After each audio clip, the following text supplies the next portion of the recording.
അസ്സലാമു അലൈക്കും വറഹ്മത്തുള്ളാഹി.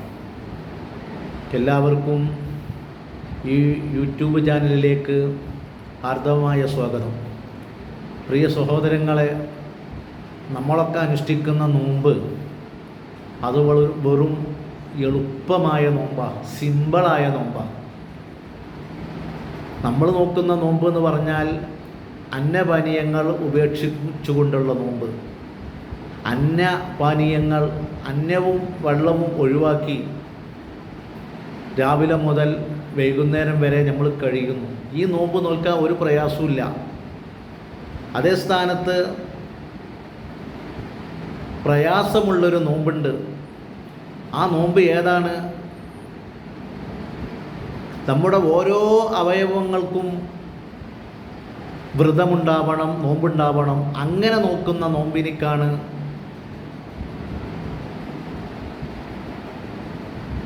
പ്രയാസമുള്ള നോമ്പ് എന്ന് പറയാം. ആ നോമ്പ് നമ്മൾ നോക്കുന്നുണ്ടോ?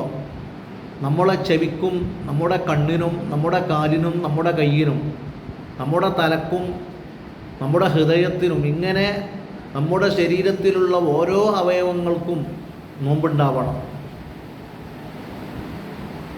അതെങ്ങനെയാണ്? പരിശുദ്ധ ഇസ്ലാം പറയുന്നു, ഇവകളൊക്കെ ചെയ്യുന്ന തെറ്റുകളിൽ നിന്ന്, കൈകൊണ്ട് ചെയ്യുന്ന തെറ്റ്, കാലുകൊണ്ട് ചെയ്യുന്ന തെറ്റ്, കണ്ണുകൊണ്ട് ചെയ്യുന്ന തെറ്റ്, ചെവി കൊണ്ട് ചെയ്യുന്ന തെറ്റ്, ഈ തെറ്റുകളിൽ നിന്നൊക്കെ മനുഷ്യൻ പൂർണ്ണമായി ഒഴിവായി എന്ന് ഉറപ്പായാൽ മാത്രമേ ഞാൻ പ്രയാസകരമായ പരിപൂർണമായ നോമ്പ് നോറ്റിട്ടുണ്ട് എന്ന് പറയാൻ പറ്റൂ. എൻ്റെ ശബ്ദം ശ്രവിക്കുന്ന പ്രിയപ്പെട്ട സഹോദരങ്ങളിൽ ആർക്ക് പറയാൻ പറ്റും? എനിക്ക് പറയാൻ പറ്റുമോ ഞാൻ പൂർണ്ണമായ നോമ്പ് നോറ്റിട്ടുണ്ട് എന്നുള്ളത്?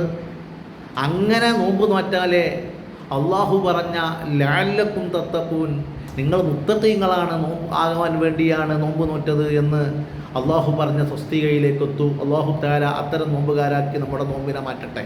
പ്രിയപ്പെട്ട സഹോദരങ്ങളെ, വിശുദ്ധ റമദാനു ഷരീഫിൻ്റെ 15ാമത്തെ രാത്രി ആരെങ്കിലും തറാവീഹ് നിസ്കരിച്ചാൽ പരിശുദ്ധ ഇസ്ലാം പറയുന്നു, അള്ളാഹുവിൻ്റെ അർശ്, കുർശ്, അള്ളാഹുവിൻ്റെ സിംഹാസനം, അള്ളാഹുവിൻ്റെ കുർസ്, ഇതൊക്കെയും അതുപോലെ മലക്കുകളും നമുക്ക് വേണ്ടി സദാ പ്രാർത്ഥിച്ചുകൊണ്ടേയിരിക്കും. അപ്പോൾ നമ്മുടെ ഇബാദത്ത് അള്ളാഹു സ്വീകരിക്കും, നമുക്ക് സ്വർഗത്തിൽ കടക്കാൻ പറ്റും. അള്ളാഹു ഇത്തരം വിഭാഗത്തിൽ നമ്മൾ ഉൾപ്പെടുത്തട്ടെ. അസ്സലാമു അലൈക്കും വറഹ്മത്തുള്ളാഹി വബറകാതുഹു.